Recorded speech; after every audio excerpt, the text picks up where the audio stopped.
안녕하십니까. 경제와 사회 문제를 데이터로 쉽게 풀어보는 미스터 큐 TV입니다. 어, 앞서 영상에서 전체 시장에 대해서 한번 말씀을 좀 드렸고요. 제가 그동안 많이 말씀을 드렸던 바이오 종목에 대해서 연말을 앞두고 한번 점검을 해야 될 필요가 있어서 영상을 좀 준비했습니다. 한번 보시죠. 자, 시가총액별로 한번 그 제약 바이오 업종들을 한번 좀 이렇게 분포도를 한번 그려봤습니다. 10조 이상이 되는 종목들이 이렇게 있고요. 그중에서 이제 삼성바이오가 약 한 54조 정도 되고 있고요.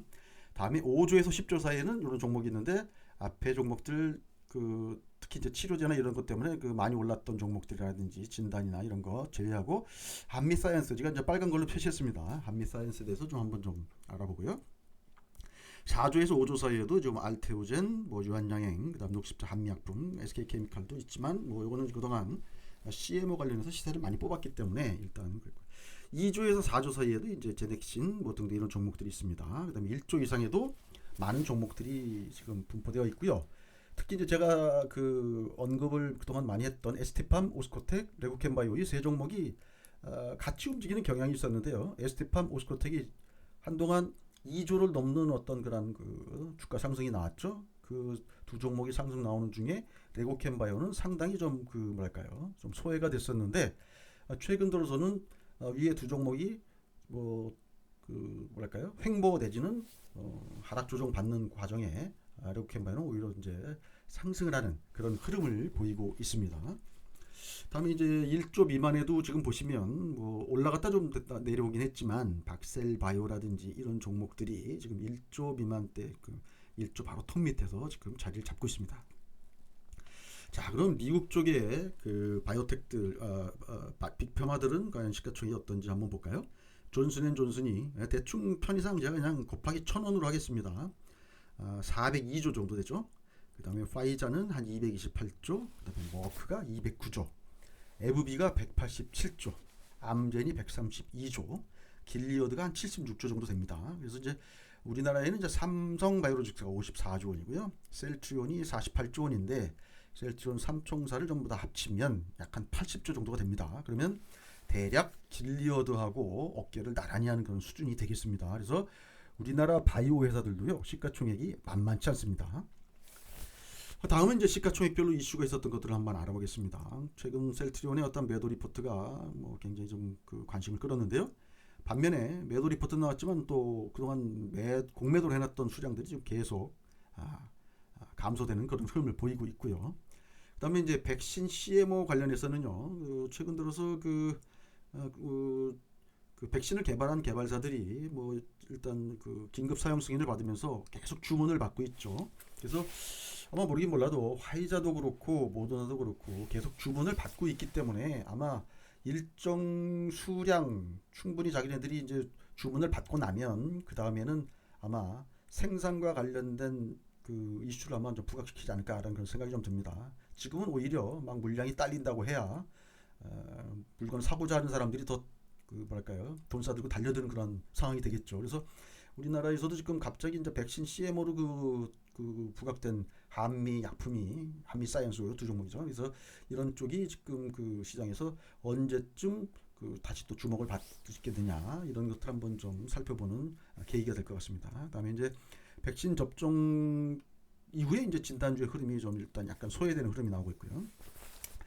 제가 드리고 싶은 말씀 뭐냐면은요, 좀 전에 보여드렸던 그 시가총액 분포에서 보면 4조에서 10조 사이 있었던 전통적 제약 의량주들 있죠. 이런 것들이 좀 한 단계 좀 레벨업이 좀 돼야 되지 않겠느냐. 지금 보면 셀트리온이나 삼성바이오로직스가 뭐 100조, 200조 가는 걸 좀 기대하기에는 지금 보면 다국적 그 제약사들 시가총액 봤을 때 생각보다 이렇게 쉽지 않은 자리인 것 같다는 생각을 좀 들고요.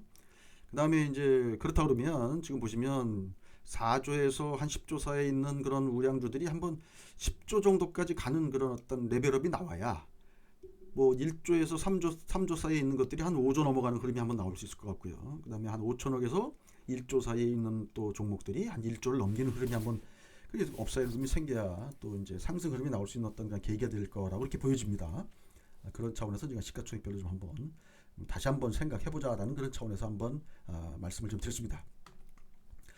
다음에는 연말을 앞두고 지금 대량 거래가 나온 두 종목에 대해서 한번 좀 말씀을 좀 드리도록 하겠습니다.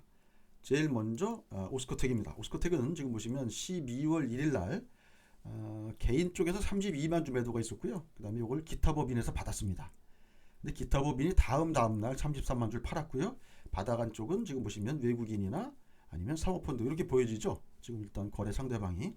그래서 얘들이 또 받아가지고 보면 또 이렇게 팔고 얘들도 지금 팔고 이런 와중에 지난 금요일 날은 기관이 45만 주를 그 대량 매도하면서 주가가 폭락하는 그런 흠이 나왔는데요.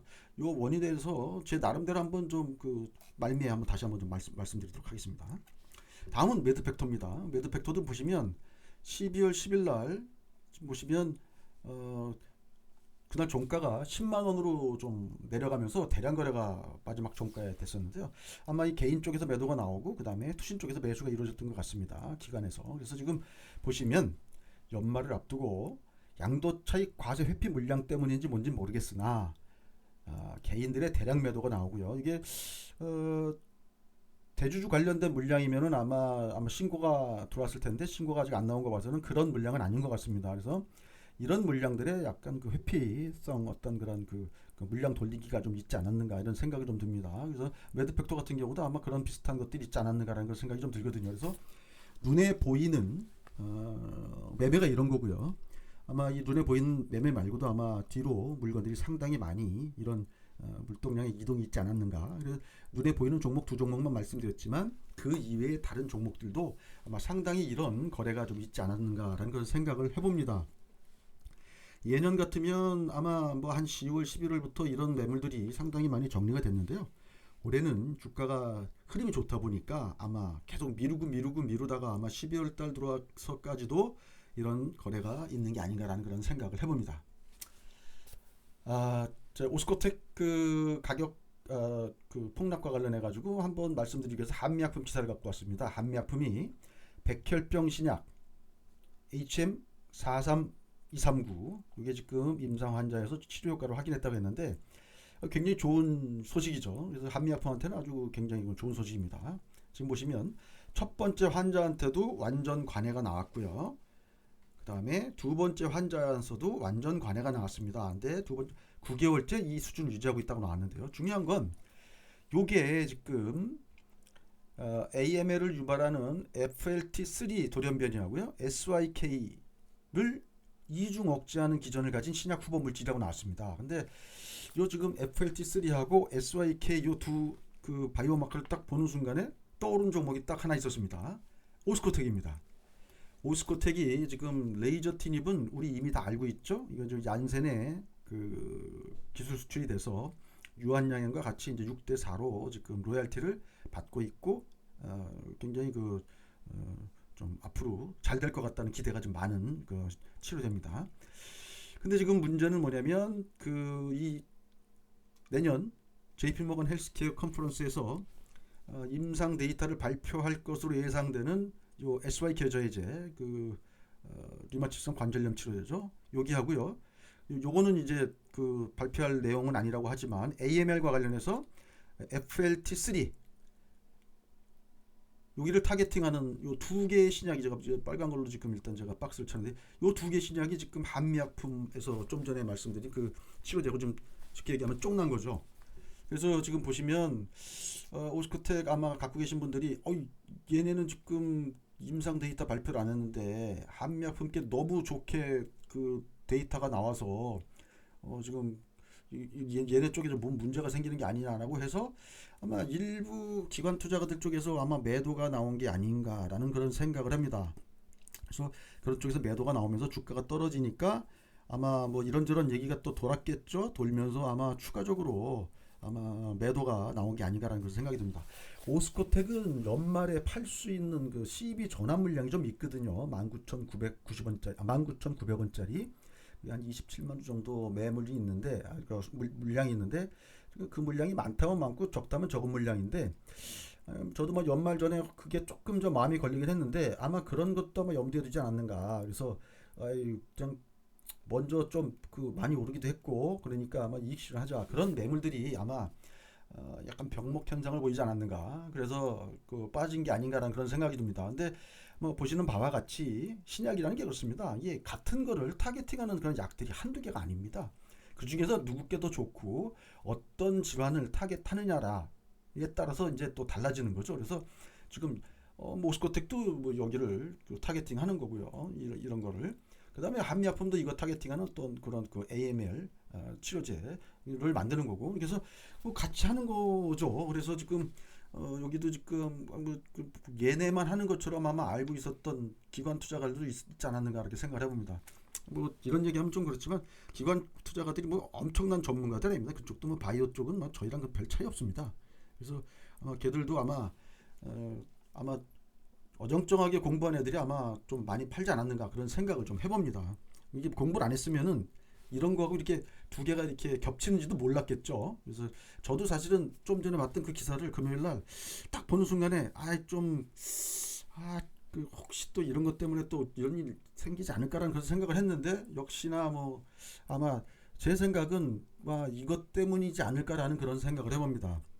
오스코텍 하락에 대해서 아마 이런 얘기를 하는 분들이 거의 없었던 것 같은데요. 제 판단으로는 이거 같아요.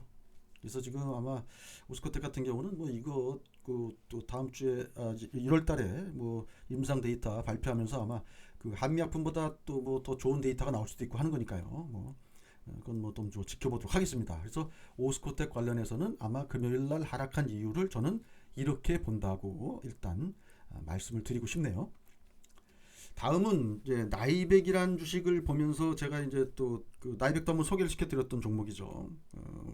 그래서 보시면 야곱신문에 이제 이런 기사가 났습니다. 암젠에서 비소세포 폐암 치료 신약 연내 허가 신청한다고 나왔습니다.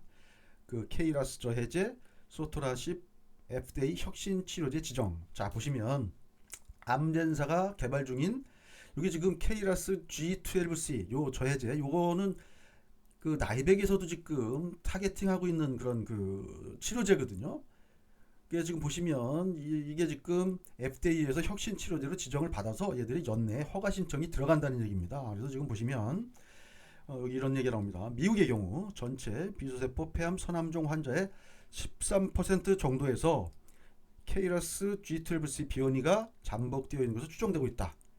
아울러 미국에서는 매년 2만 5천 명 정도의 환자들이 케이라스 G12C 비원이 비소세포 폐암을 새로 진단받는 것으로 알려져 있다. 그래서 지금 보시면 이쪽 관련된 환자들한테는 지금 약이 없는 걸로 지금 알려져 있습니다. 그래서 충족되지 못한 의료상의 니즈가 여전히 높다. 이게 우리가 언맷 니즈라고 하죠. 그래서 이런 얘기입니다. 나이백 기사 키움증권 허혜민 연구원님 그 보고서 과거에 11월 달에 나왔던 보고서인데 한번 그 중에서 좀 케이라스 분만 제가 따왔습니다. 자, 케이라스 전임상 최대 2.9조 기술 이전 등 확보 경쟁 중이다 이렇게 나옵니다. 그래서 저기 보시면 내년 초 JP모간 헬스케어 컨퍼런스에서 케이라스 G12C 올소토픽 데이터 발표할 수 있을 것으로 예상된다라고 이렇게 했습니다. 자 보시면 지난 7월 말 다국적 제약사 3곳과 물질 이전 계약을 맺고 연구 중에 있다고 그랬죠. 그래서 보통 이런 MTA가 있고 한 1년에서 1년 6개월 뒤에 기술 이전 성과를 확인할 수 있다. 기술 이전이 될 수 있다. 이렇게 본다는 거였었죠. 자, 여기 보시면 요건 변이는 자 보시면 관련 치료제가 없답니다. 근데 중요한 건 이겁니다. 우리가 굉장히 그 고치기 어렵다고 하는 췌장암의 90%, 비소세포 폐암의 약간 20% 환자가 케이라스를 발현해서 그 80%의 변이 활성화가 일어난다 이렇게 나옵니다. 그래서 지금 보시면 폐암의 약 13%, 대장암의 3%, 기타 고형암의 1 내지 3% 그 케이라스 G12C 변이가 발생한다.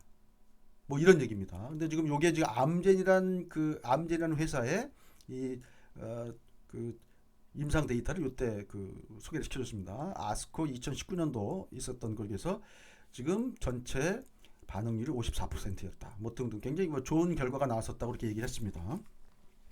그래서 지금 보시면 여기를 타겟하는 것이 좀 그 빅파마들로부터 굉장히 주목을 받고 그다음에 그 빅파마들이 또 파이프라인을 확보할 움직임을 보이고 있다 했습니다. 여기 보시면 실제로 딜이 일어난 거 하죠. 파이자에서 어레이를 약 13.5조 그 다음에 또 어레이는 또 미라티에 또 뭐 또 계약금 이렇게 주고 기술 수주했다. 뭐 그다음에 머크가 타이어와 아스텍스로부터 전임상에 있는 케이라스 억제제를 계약금 얼마, 그다음에 최대 2.9조 원의 기술 도입을 했다. 그러면 만약에 나이백도 이쪽에서 뭔가 좋은 데이터가 나온다고 하면 이런 딜이 이루어질 수 있다는 어떤 기대를 갖게 하죠. 자, 보시면 마지막에 허예민 연구원이 쓴 보고서를 한번 보겠습니다. 동사의 이 나이백의 파이프라인은 케이라스 억제제 파이프라인이 없거나 또는 자사 항암제와 병용 연구를 원하는 다국적사에 관심이 높을 것으로 예상한다. 다음에 세포 투갑 플랫폼, 이 회사가 갖고 있는 세포 투갑 그 플랫폼 기반 항 케이라스 G12C 타겟 파이프라인 전임상 중에 있으며 돌연 변이가 일어난 케이라스에 대해서만 선택적으로 결합한다는 경쟁력을 보유하고 있다. 부작용이 상당히 줄어든다는 얘기가 되겠죠. 그래서 지금 여기 보시면 종양에만 선택적인 치료 효과를 낼 수 있어 적은 용량으로도 부작용이 적을 것으로 기대하며 주사제와 경구제로 개발이 가능하다. 이렇게 나왔습니다. 그래서 나이백 같은 경우도 상당히 지난 금요일 날 흐름이 좋았는데요. 관심을 한번 좀 가져야 될 그런 필요가 있다라고 생각이 됩니다. 어쨌든 지금 그 같은 기존에 같은 타겟팅하는 어떤 약들이 시장에서 주목을 받으면 그 비슷한 것을 하는 회사들이 같이 다 이렇게 한 단계 레벨업되는 그런 현상을 보입니다. 다음에는 이오플로우입니다. 이오플로우는 제가 그동안 좀 많이 말씀드렸던 종목이니까요. 자, 이오플로우 관련해서는 지금 시세 흐름이 굉장히 좋은 흐름이죠. 제가 이제 수급 측면에서 이제 말씀을 드리고자 하는 게 이겁니다. 첫 번째, 전환 우선주 보통주 전환했다고 이제 나왔죠. 그래서 지난 금요일 날 상장이 됐는데요. 12월 11일 날. 이 물건은 휴원스에서 가지고 있던 물건입니다. 휴원스는 이오플로우의 국내 유통사죠. 그런데 얘네는 상장할 때 1년 동안 보호예수가 걸렸던 물량입니다. 그래서 보통주로 전환이 되긴 했지만 2021년 9월 13일까지 1년간 보호예수 약정이 되어 있다. 그죠? 그래서 이건 이제 공시에 나왔던 내용입니다. 이 공시에서 나온 걸 제가 이제 떠온 거거든요. 그래서 일단 이 물건은 지금 올해 1년 지날 때까지는 특별히 이제 뭐 물량이 이제 나오는 물량이 아니니까 걱정 안 하셔도 될 물량이고요. 자, 두 번째, 3개월 보호예수 물량이 한 21만 주 있다고 계속 말씀을 좀 드렸습니다. 그래서 이게 12월 14일 월요일 날, 내일이죠. 내일 12월 14일 월요일 날 출하가 가능한 물량입니다. 그래서 이오플로우 같은 경우는 그동안 팔 수 있는 물량이었는데도 안 판 기관들도 있고요. 근데 요 3개월 보호예수 물량은 팔 수가 없어서 못 판 물건들이죠. 그래서 얘들이 나오면 바로 팔 물량들도 아마 상당 부분 있지 않을까. 왜냐면 수익이 낮기 때문에. 그래서 월요일날 혹시 이런 물량이 나오면서 주가가 좀 일단 거래가 좀 실리면서 물량이 좀 왔다 갔다 하면 글쎄요, 뭐 좀 많이 올랐기 때문에 뭐 신규로 들어가신 분들은 모르겠지만 갖고 계신 분들은 그런 상황이 있다는 걸 염두에 두시고 수익률 극대화시키는데 노력하시면 될 것 같습니다. 그래서 지금 제가 드리는 그 종목들은요, 이게 뭐 시장에서 한번 판단에 필요한 자료로 제공 드리는 겁니다. 그래서 뭐 일단 이게 추천 종목이나 이런 뭐 이걸 꼭 사야 되는 종목이다 이런 개념은 아니고요. 그래서 아까 말씀드렸다시피 한 단계 좀 그 앞에 있는 종목들이 레벨업이 되면 뒤에 있는 종목들이 좀 룸이 좀 생기죠. 그러나 지금 맨 앞에 있는 지금 종목들은 또 위로 올라가려면 지금 현재 바이오시밀러 아니면 CMO 가지고 지금 그 암젠 수준까지 끌어올리기에는 지금 약간 좀 지금 만약에 이제 신약 파이프라인을 밑에 달고 가면 모르겠는데요. 지금 현재 약간 그런 좀 좀 벽을 느끼는 부분은 좀 있습니다. 그래서 제가 보기에는 4조에서 10조 사이에 있는 종목들이 한 단계 레벨업 되는 그런 흐름이 좀 나와줘야 되지 않겠느냐. 이제 그렇게 보고 있습니다. 제가 이제 연말을 앞둔 어떤 그런 바이오 종목들의 어떤 그런 이런 그 양도세 회피하려는 어떤 물량이라든지 이런 것들에 대해서 간단하게 좀 말씀드렸는데요. 가지고 계신 종목들이 이런 흐름이 있는지 없는지, 이런 흐름이 있다면 앞으로 연말을 앞두고 이런 주식들이 앞으로 어떻게 움직일지 다시 한번 생각하시고, 그리고 매매에 임하시면 어떨까 싶습니다. 눈 오는 주말입니다. 눈 내린 주말입니다. 연말에도 복 많이 받으시기 바라고요. 다음 주에도 성공 투자하시기를 기원하겠습니다. 이상 미스터큐 TV였습니다. 감사합니다.